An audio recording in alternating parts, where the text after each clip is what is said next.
So it's interesting because what I've always recognized is that I spend my day behind castle walls. And what I come to find out is that over time, these things get very repetitious. In other words, what happens to one family oftentimes happens to the other family. What happens with regard to wives, first wives, second wives, third wives, kids, stepkids, all of those things, interestingly, form a pattern. And it's not just about managing money and handing it to Goldman Sachs and whether you get a 7 or 8 or 10 or 12% return. The issue is, how does it affect your friendships? What do you do downstream with regard to family? How is it going to affect your kids? We've seen the patterns of what happens, and people that are wealthy spend a full-time job at doing that. I'm reminded of, there's hundreds of stories, but I'm reminded of a story of a wonderful client of mine basically decided that his kids were really involved in the arts, and they wanted to be able to be involved in the arts. The dad and mom said, well, I'll tell you what, I'm going to supply you the ability to do what you love without working for me. So he has a giant company.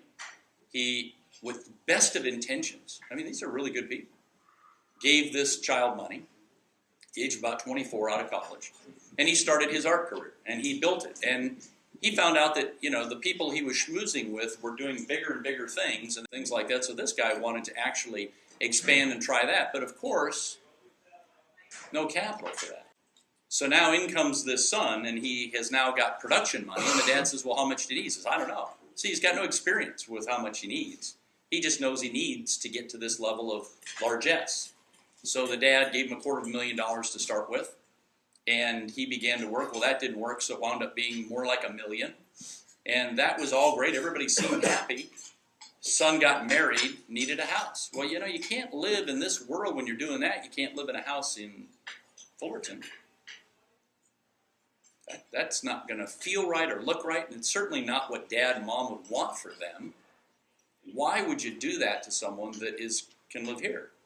So they bought a home in Newport, and they gave him a down payment. Perfect year to buy a house, 2006. Mortgage belonged to the son. The deal was, here's the deal, son. You now have enough money with the money that I pretend to give you from the work to do what you want to do. You get to pay your mortgage payment. By God, you're going to pay that mortgage payment, or I'm letting the house go. Sure deal. I gave you a down payment. Son started to do that, and in came a year 2007, 2008. All of a sudden, this house is several $100,000 underwater.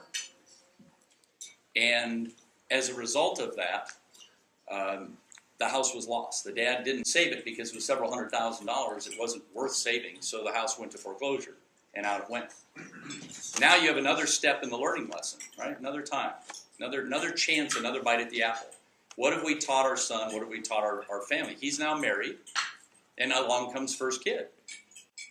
Well, dad doesn't want them to live in poor lifestyle, so instead of getting them another house that was a moderate house at the beach, he decided to give them something with waterfront. You're 28 years old. You're not going to give it to them because you're just kind of pretending to lend them the money. So you're going to give them a couple of $1 million, but you're going to owe it back. That's the fiction. It's all well-intentioned. All this sounds kind of okay. So he goes along and continues to do his world with the import of money that's coming in from dad and the import of finances. When he needs something, it becomes a situation where dad is always filtering the needs and the wants, and sometimes the wants and the needs blur. The wants kind of look like needs, but they really aren't. So dad says, well, if they're wants and you want it, come on. I mean, I can give it to you. It's not hurting anything. These are really good people. So along comes the second child, and now there's a situation where dad gets ill, and dad has a real brush with death. And son comes to me, and he sits down with me, and here's what you all need to hear. He says, I want to ask you something as our family counsel. He said, my mom and dad are at fault for putting me where I am. And he said, and I'm really worried about it. And I said, what are you worried about? He says, well, dad could die. And I need to know that I'm being provided for with my family to take care of me the rest of my life. Because he says, I couldn't earn $50,000 a year, and I'm living in a $3 million house. I couldn't make enough money to afford the maid that I have. Dad is the lifeline now that I've seen he could get sick. And he says, But he says, I want to tell you something else, Rich. Can you keep a confidence from my dad? And I said, well, not really. And he basically said to me, he said, you know, I got to tell you, I think my dad took away a good life from me. He took away a good life from me. And I said, how do you figure that? He gave you everything. He says, yeah, but he really wasn't strong enough to make me do this on my own. He wasn't strong enough to get in my face and say no. And so as a result of that, I'm now in a place where I feel like a chicken with its wings clipped, an eagle with its wings clipped. There's not much I can do, and now I'm dependent. He says, I feel kind of like a drug addict. My dad's the pusher. Wow.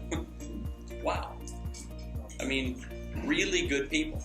And now I can tell you that that story has occurred with me in probably, in some fashion, 40 or 50% of all the families you represent. And my point for all of you today, and the reason that I'm passionate about this, the message that I try to bring to people with regard to children, is that it is nothing but the parent's responsibility here to recognize that every single thing you give your child, you take something away.